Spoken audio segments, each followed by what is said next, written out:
Clancy is present by way of Zoom. She is represented by Attorney Kevin Reddington. The Commonwealth is represented by Assistant District Attorney Jennifer Sprague, and from the Plymouth County House of Corrections, we have Attorney Jessica Kenny present. All right, Council, good morning. Thank you for being here. I know that we have a couple of things we wanted to deal with, and so I thought what we could deal with first, I know there's a motion for change of venue. There's a motion to continue, and then there is a motion regarding some records. And then I know that we had planned to discuss some of the logistical issues that we're going to have in trying this case.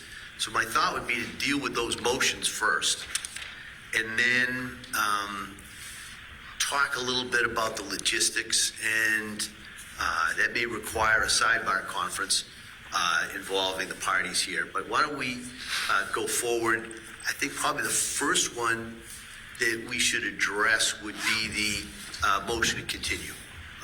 All right, and so this is Ms. Clancy's motion, and so defense, I'll hear from you. Thank you, Your Honor. Your Honor, I'm sure I don't have to tell you that this is obviously discovery-intensive case. We have electronic media, we have obviously grand jury, police reports, investigation, very, very complicated issues. We're also working our way through the mental health issues. As Your Honor is aware, we've already placed the government on notice under Blaisdell that there is an intent to present to a jury lack of criminal responsibility. We've got a number of expert witnesses that would be involved in the testimony for the defense. The government filed their request for independent evaluation on their part, and we have yet to do that. Some of the delay, if not all of the delay, would be on me. I'll admit that up front, Judge. I mean, I've had 3 murder trials in the past, 3 months, and along with a bunch of other cases, so I apologize for that. But I have been working my way through it with the DA's office. They've been very understanding, which I appreciate. We've just got an awful lot of stuff that we have to accomplish between now and presently. The trial date is February. My concern is I have another matter in another county that's on for trial in December. That's going to take about 2 weeks, and then if we were to move the case into early spring, I have a matter in federal court that's going to take about 3 weeks to try, and I'm concerned about losing the time to prepare adequately for that. So my suggestion, I think government may agree, would be if a July date is available, we'd appreciate that. All right. Commonwealth. Your Honor, the Commonwealth assents to the motion for continuance for many of the reasons that defense counsel has stated. There has been a delay in getting the records to the Commonwealth's proposed experts. They've requested additional records, so they're not even at the point yet where they can then schedule the testing and evaluation of the defendant. That will take some time, and then, of course, the next step is getting the reports in and then the exchange of reports. And then preparation for trial. As defense counsel has stated, this case involves a lot of digital evidence, DNA evidence, very complex investigation, and I also have trial scheduled as well as defense counsel does. So I think a continuance makes sense at this point. I know that there had been some discussion about, I think in the motion it was mentioned June or May or so. That seems to be more, I mean, that's what I was thinking in regards to the timing and the calendar of it, maybe sometime in May.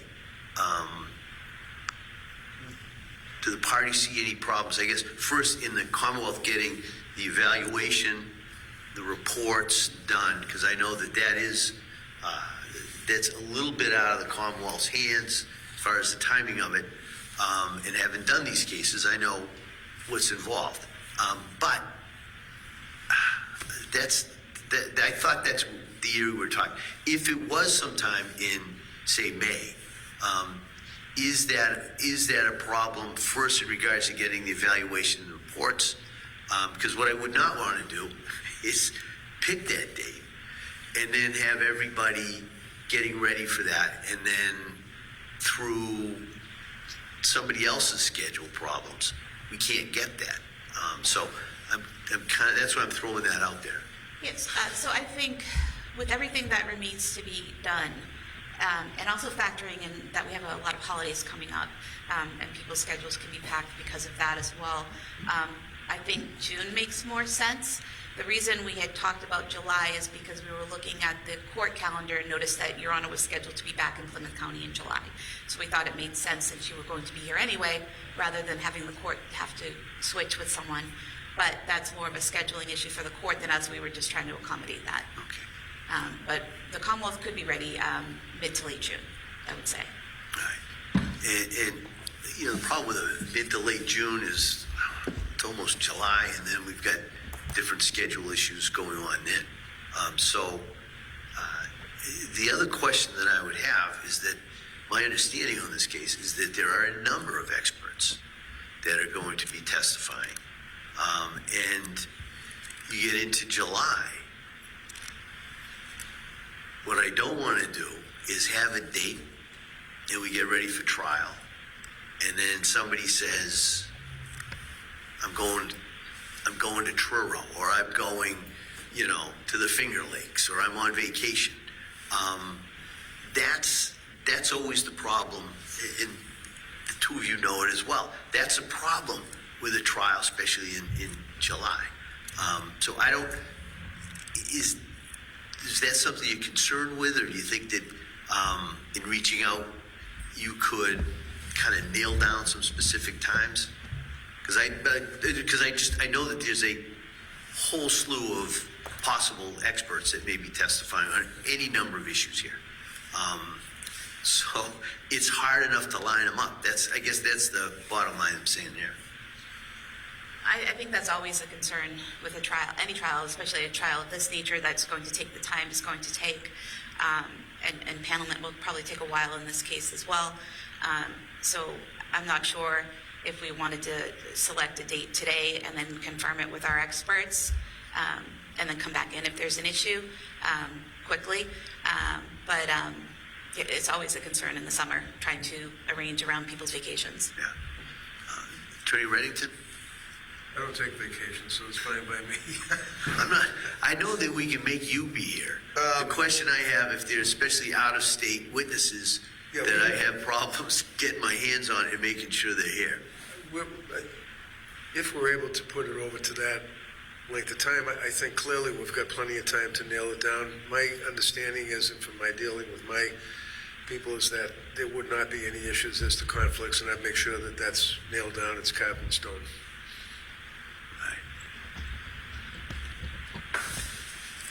And so if we put it sometime, maybe in mid-July, do you think that would?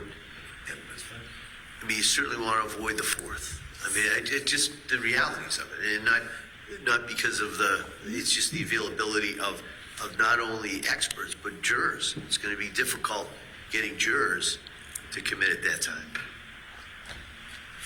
July 13th, Monday, or even the 20th, whatever. Come on, July 20th. That's fine. Thank you.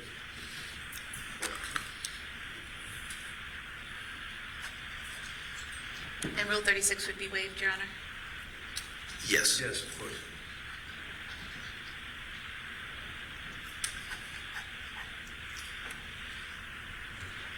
All right. So at the defendant's request, motion to continue the trial date to July 20th is allowed. Rule 36 is waived. Then from just kind of a next date, because that is putting it out far enough. It still seems like there's a lot of moving parts that are involved here. I mean, I think it would probably make sense to pick a date, maybe even into like January, for a status and scheduling, just to kind of see where we are in regards to records, where we are in regards to the evaluation and the reports. That'll also give everybody the opportunity to maybe double check with all the witnesses, so we don't have any surprises as we get a little bit closer towards the trial date, that we'll know for sure that we can reach that. So, I'm going to be back here in January, and so because I thought we were going to be here in February, so we could just pick a date, maybe sometime towards the end of January, that would be convenient for everybody.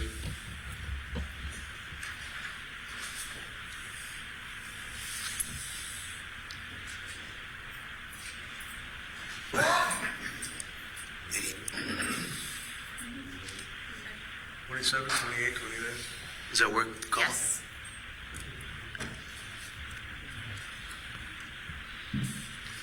Let's say the 27th. All right, and that, You want to do 2 o'clock? yeah, that'd be at 2 o'clock. So 127, 2 o'clock. Just status, scheduling, any other various issues, especially records, and I just want to know where we are in regards to the evaluation.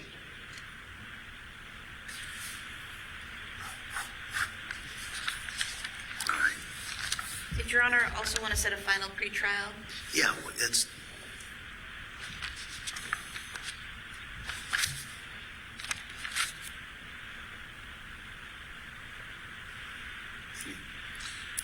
On July 13th, Yeah, that sounds good. Does that work? July 13th? 2 o'clock? Okay.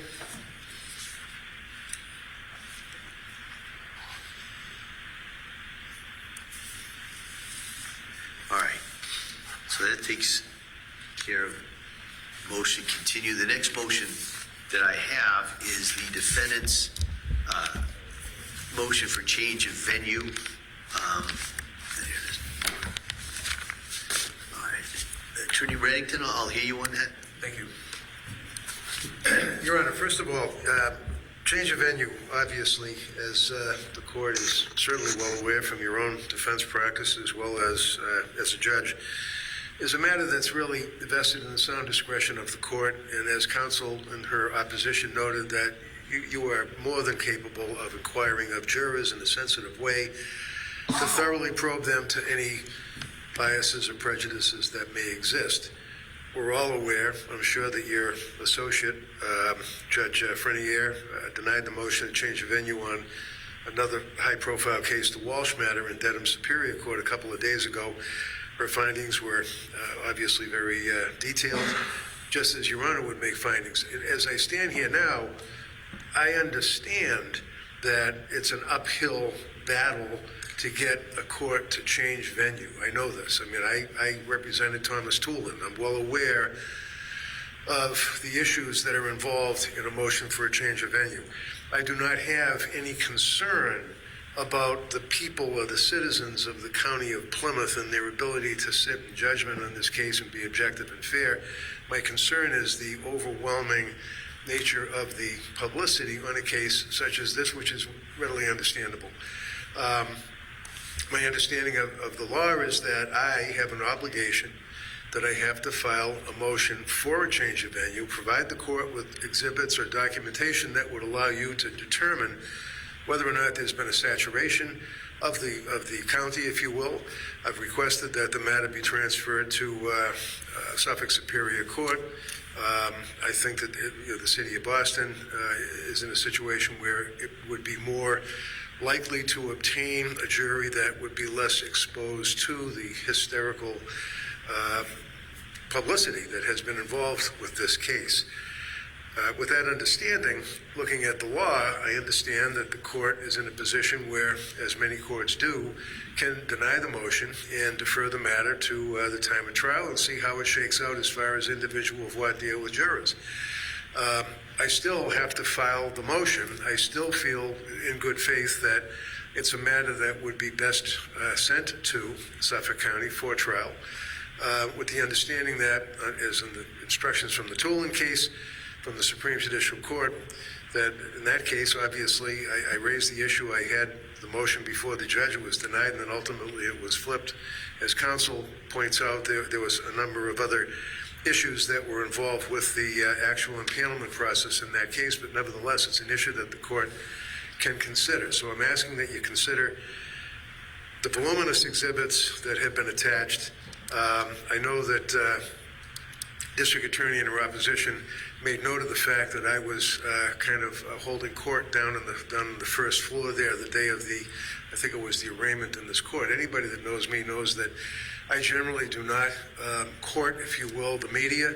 I'm generally known not to give interviews. I quite frankly don't like to do interviews and things of that nature. I was confronted by a sea in a wall of reporters and cameras when I was trying to leave here with Dr. Zeisel after we did the arraignment.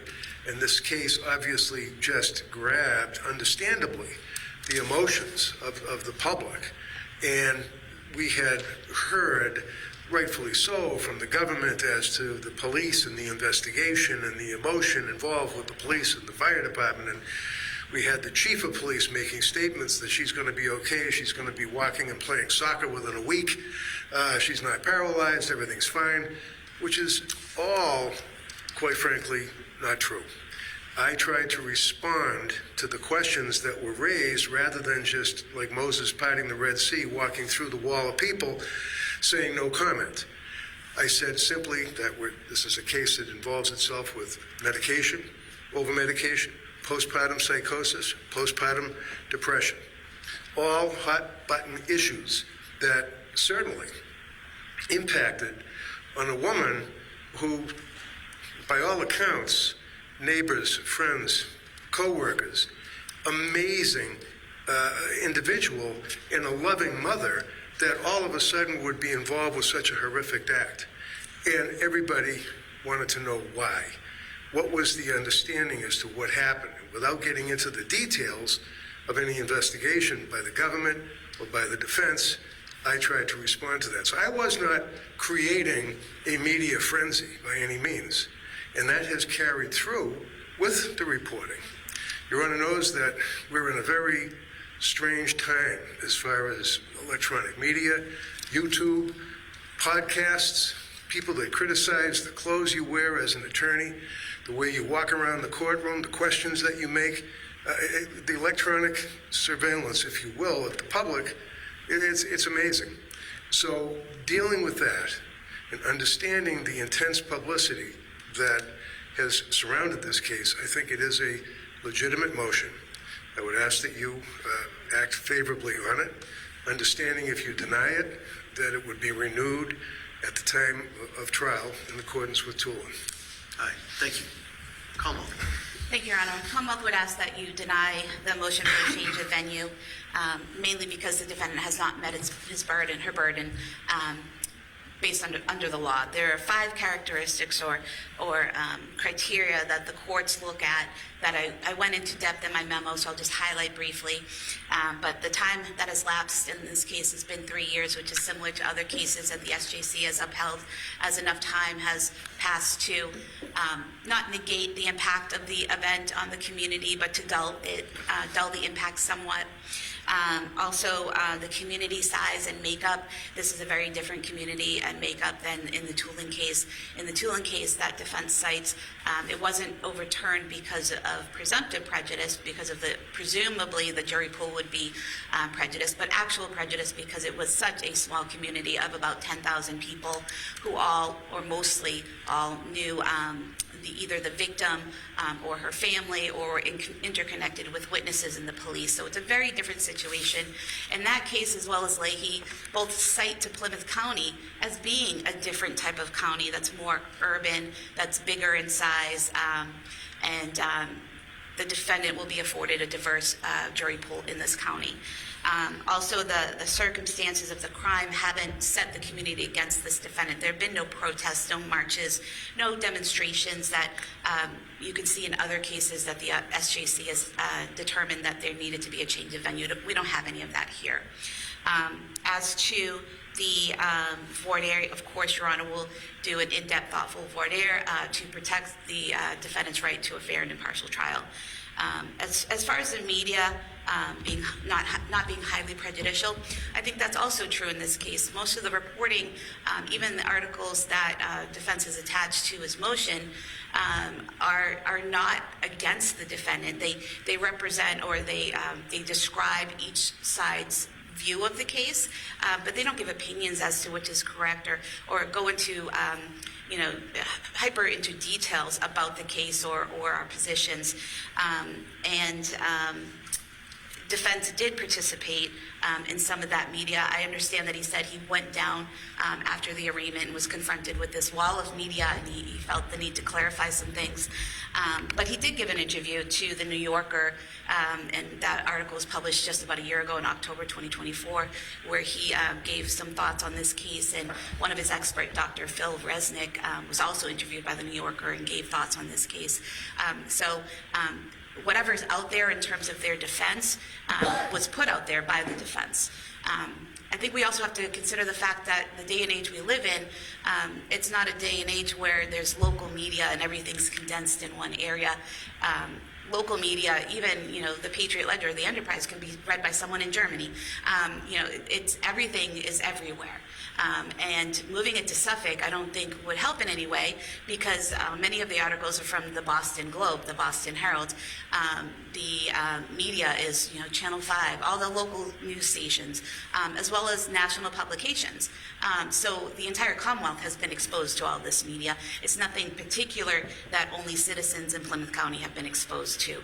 So I think the fact that time has passed, the size of the community, the nature of the press at this point, and then the work Your Honor will do with counsel to ensure that we have a fair and impartial jury, I don't think it necessitates or rises to the level of needing a change of venue.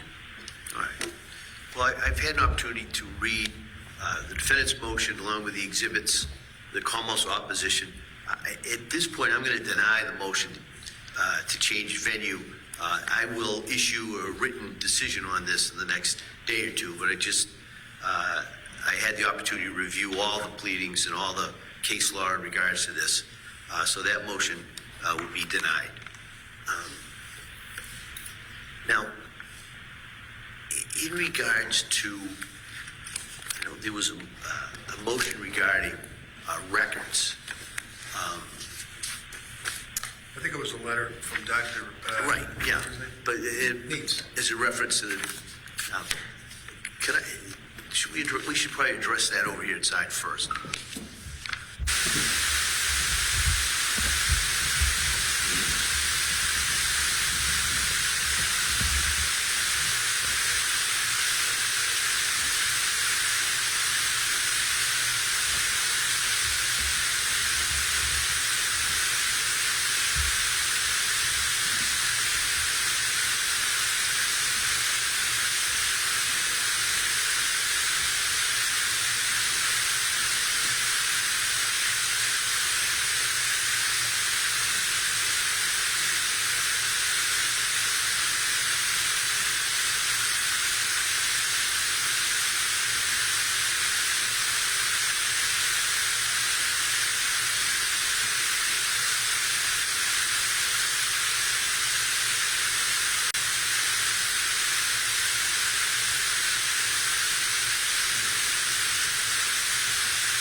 right, so the next issue that we have to address really is, again, some of the just kind of the logistical issues in regards to the transportation of the defendant and other kind of related issues. Now, I've asked, and the sheriff's office is here represented by Attorney Kenny, and I was hoping, Attorney Kenny, that you could kind of tell us what would be available in regards to transportation of somebody like Ms. Clancy in her physical condition. Yes, thank you, Your Honor. Jessica Canny on behalf of the Sheriff's Department.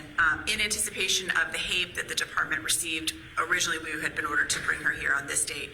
I asked our medical department to reach out to the medical department at Duxbury Hospital, as what often happens when there's a continuity of care issue.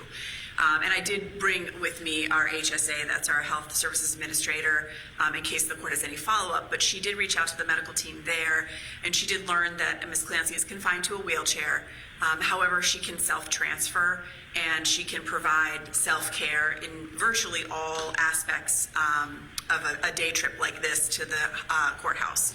And the only thing that Duxbury was requesting was that we transport her via a wheelchair van, which the Sheriff's Department does have one of those vans available. She would be able to be put onto the van in her wheelchair. Understanding that there may be a very rare instance where she may need some basic medical assistance. We as well, I spoke with the HSA about having a nurse scheduled to go on the van as well. There's a drop seat in the back of that van. So there would be two deputies or corrections officers, obviously in the front of the van, and Ms. Clancy would go in the back of that van, and there could also be a nurse that could accompany her in a rare instance where she may need assistance. I won't discuss that here. If you'd like, I can go to Sidebar further. But and so that was all that the medical staff at Duxbury indicated that she required. They did report that she's pleasant, that she's quiet, that a wheelchair van was appropriate. She can independently move, she can independently transfer, and that, like I said, the vast majority of her medical needs that arise on a day-to-day basis, she can care for herself. So with that being said, that was our plan, was to send that van. Subsequently, I learned that Mr. Reddington filed a request under the ADA. Interestingly enough, he filed it to the trial court. He has not made that request to the Sheriff's Department yet. I did reach out and try to contact Mr. Reddington yesterday. I did not hear back. If the inmate were to, Ms. Clancy were to make that request to the Sheriff's Department, obviously we have many inmates in our care that require an accommodation under the ADA. We would engage in the interactive process as required under the law with Ms. Clancy through her attorney, Mr. Reddington. I did review the report of the psychologist that was provided. You know, what strikes me about it is it doesn't seem as a request for accommodation. It seems as a request for a change in custody status. I don't know how someone can be in custody and it act as like a buffet, if you will. I want you to pay for my medical care. I want you to provide me protection. I want you to pay for my transportation, but I don't want to be searched. I don't want the handcuffs. And that's obviously very troubling from a correctional standpoint, because obviously if Ms. Clancy is remanded to our care, which she is at this point because she's held without bail, we have received a HABE from the court to transport her. She becomes our responsibility, our liability. She's in our care and custody. And our officers are very good at what they do, and they weigh a lot of security factors. And the courts, even in conducting an ADA analysis, give a lot of deference to jails and houses of corrections and the security measures that they employ. I understand the doctor opines that she is not flight risk and she's not a risk of harm to others, and even taking all of that at face value, assuming that that's true, it really fails to address two major components that the Sheriff's Department is concerned about. And one would be a fear of harm to herself. There is a history here that obviously would trigger certain precautions from a security standpoint to make sure that Ms. Clancy did not try to harm herself. And one I think that often goes overlooked would be the concern about harm from others. This case has received worldwide attention, and while certainly there are many sympathizers with Ms. Clancy, there are certainly other people that very outwardly vilify her for the charges that she has been indicted on. And so there is always a concern with a high-profile inmate that someone may act out on those. It would be very unlawful, but obviously could certainly act out on those impulses. And that's one of the other things about having security in place. I know there's been some talk about letting her walk in the court or come in the courthouse from the front as opposed to the sally port. What the sally port allows is for her to have less public access. It's certainly not a punishment, but it's a safety concern, and especially in a high-profile case like this, having the availability of a courthouse with a sally port certainly makes that transfer easy on our deputies. I'm sure it makes it easier on your staff, security staff here as well, because it prevents a member of the public from having access to Ms. Clancy. This would also ensure that she does have armed corrections officers escorting her there in a secure van, as opposed to just arriving on her own. Now, again, the only way I think really she could arrive on her own is if the court changes her custody status. We're certainly happy to discuss any particulars that the court has concerns about, but as stated, based on our assessment from Duxbury, we had planned to transport her with a nurse, 2 corrections officers in a wheelchair accessible van so that she would be safe and secure.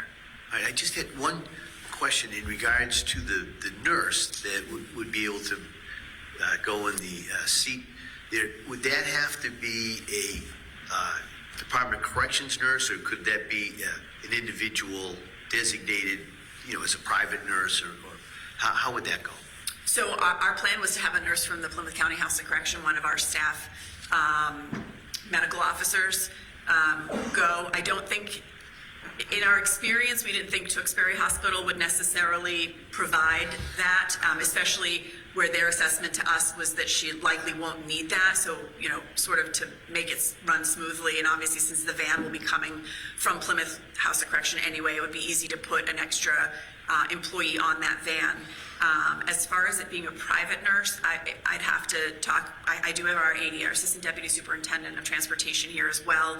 I would like to further explore what the security concerns may be for that. I'm sure it's doable. It may just also involve a pat frisk of that particular individual, but probably doable. I'm not asking for a commitment in a sense. No, I because this is really kind of just to get information. At some point, I'm going to have to issue a specific order, so this is very helpful. Yes.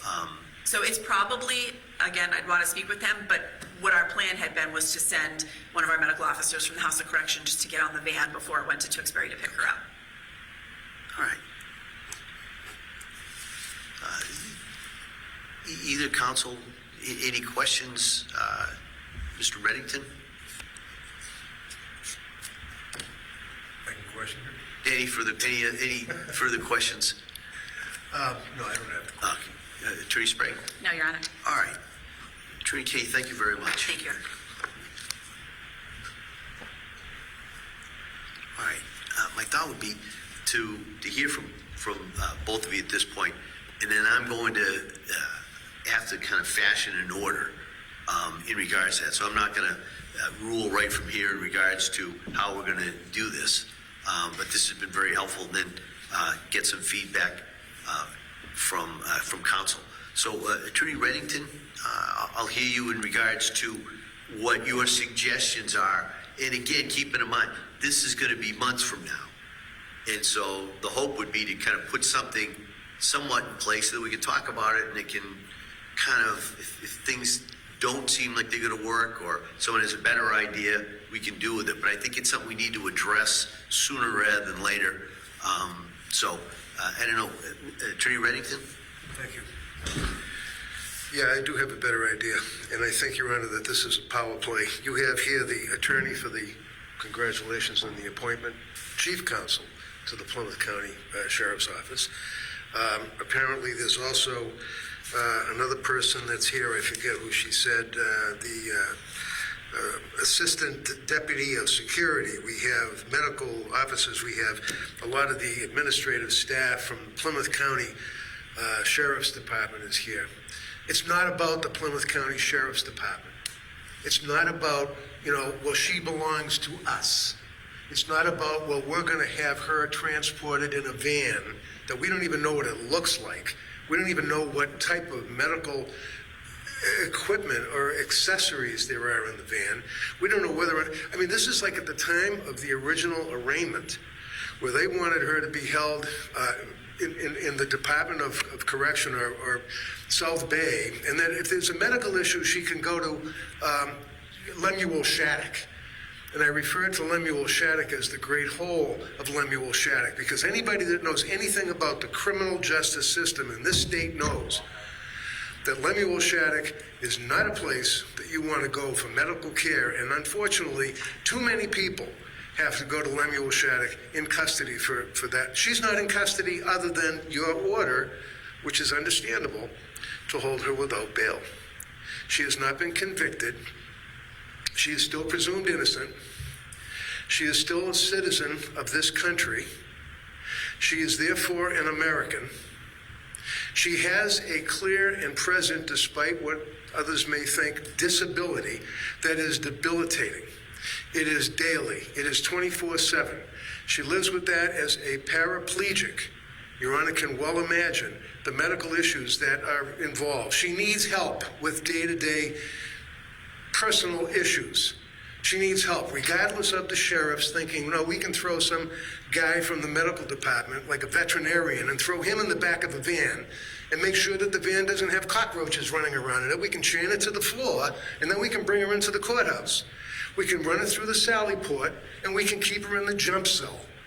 My suggestion to the court, when I filed the motion requesting that there be an accommodation under the Americans with Disabilities Act, I don't care if I filed it with the wrong place. As far as I'm concerned, this is the right place, right here before you. As an American with a disability, she is entitled to the protection of the federal law, regardless of the Plymouth County Sheriff's Office position. She's entitled to have a least restrictive alternative to her custodial status prior to and during this trial. I've worked with these gentlemen for many, many years, and they're very, very capable, very, very competent, very, very compassionate in dealing with people and citizens that are in custody, presumed innocent. I have absolutely no problem whatsoever with their taking care, custody, and control of her while she's in the courthouse. My suggestion is that she be brought, as in the motion that I brought, looking for some help and looking for some least restrictive terms and conditions of what we're going to do logistically. And I know that this is a difficult issue for the court. I know that you're a compassionate person. I know you've got great experience in your career, and I know that you're concerned for the government's concern as well as the defendant's concern. I know this. But my suggestion, Judge, is that if the sheriffs have to be involved, then, which I don't think they do, honestly, because, and I think for the courts, you're probably more than aware, under Chapter 123, Section 21, it's a statute that talks about transporting somebody who's under a commitment. Transporting, and she is definitely under a commitment per Chapter 123. Your Honor knows that she's under a commitment that was entered back in May. It's good for a year. And the authority for the transportation, I hate to break this to the Sheriff's Department. The authority is not in the Sheriff's Department where they are the almighty end and determine what's going to happen to Lindsay Clancy as far as being in a van and being transported and being chained and being held in custody and all the rest of it. It's up to the head of the Department of Mental Health or Duxbury. She can be transported from Duxbury with a nurse, with compassionate people that she knows and that she deals with, placed in an ambulance that has the appropriate medical care and treatment, brought to the courthouse, run her through the Sally Port, I don't care. I'm not saying I want to have her brought in the front door, have her brought in the Sally Port, turned over to the care, custody, and control of the court officers, and then placed somewhere in this building, as Your Honor had pointed out, that would be safe and comfortable during the course of this trial. That under 123, Section 21, general custodial duties of the sheriffs is Chapter 37, Section 11. 37, Section 11 is superseded by the mental health statute. It prohibits the use of correctional or police vehicles without written approval of the Commissioner of Mental Health or the facility superintendent. Now, I understand that they have, I guess they call them chase cars. So if they want to have, a piece of the action, as it were, they can throw a couple of guards in a van as a chase car and follow the ambulance to the courthouse. If the government is concerned, not the government, if the sheriff's department is concerned about her being attacked and assaulted by people, then let them have a chase car.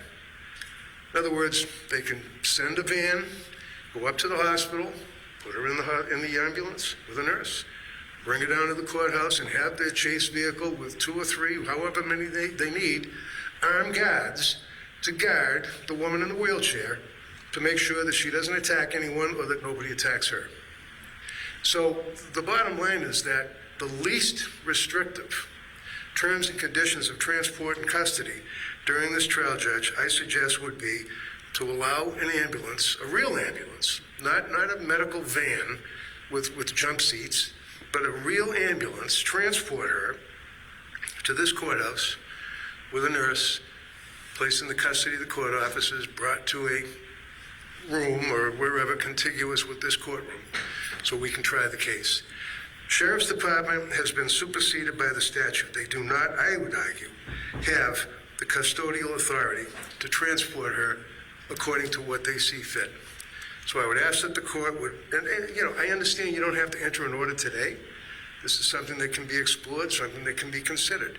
My concern is I have a person who is presumed innocent, who is a paraplegic, who, as you heard from counsel's representation, is by reputation and observation docile, quiet, timid.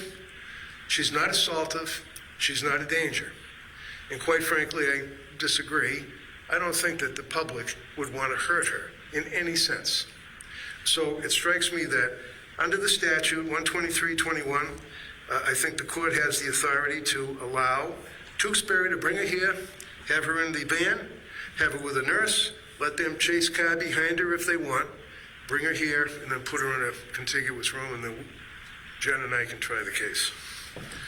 To be clear, Your Honor, if you are ordering Duxbury to transport her, the Sheriff's Department is not involved at all. The only reason I'm here is because the court sent a HABE ordering us to transport her from Duxbury here, and so we're not sort of resent the implication that we're interjecting ourselves into this impermissibly. I was Right. requested to be here, but Right, also... you know what? Here's the thing. I'm looking for information. I'm not looking for a fight at this point. There's plenty of time later for this fight. So I appreciate the sheriff's position. I appreciate the defendant's position. I think I've got the sheriff's suggestion as to how to go forward. I'm hearing the defendants. I'm going to take them both into consideration, and now I'm going to hear from the Commonwealth. But just to be clear, though, if you do order DNA to transport her, the Sheriff's Department does not need to be involved. Okay. I mean, that's, the only reason we're here is because of the order to transport her from this court. We're not looking to involve ourselves in some other department's transportation. And just so it's clear, the court had asked the sheriff's department to be part of this today, so I could get the input into what the sheriff's alternatives would be. So I'm the one who kind of pulled them into this. Attorney Sprague.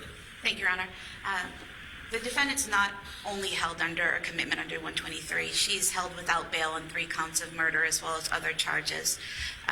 While she is a paraplegic, the Sheriff's Department has clearly articulated that they have the means to transport her to court safely, to send a clean and well-staffed wheelchair van to Duxbury to pick her up, to have a nurse present, to bring her back and bring her into court, just the same way any other person who's held without bail on a murder case is brought into court and should be brought into court. Notwithstanding her issues in terms of transportation and needing a wheelchair, she should be treated the same as any other defendant and not be given special treatment. She should be given accommodations due to her condition, but not special treatment. And she has those accommodations. You heard from Attorney Kenny that they spoke to the medical staff at Duxbury. She's able to move herself in her wheelchair. She's able to transfer herself in and out of her wheelchair. She may need some slight assistance during certain personal care situations, but other than that, she's self-sufficient. So there really should be no other special treatment other than getting her here safely, and then making sure that she has adequate access to personal care situations.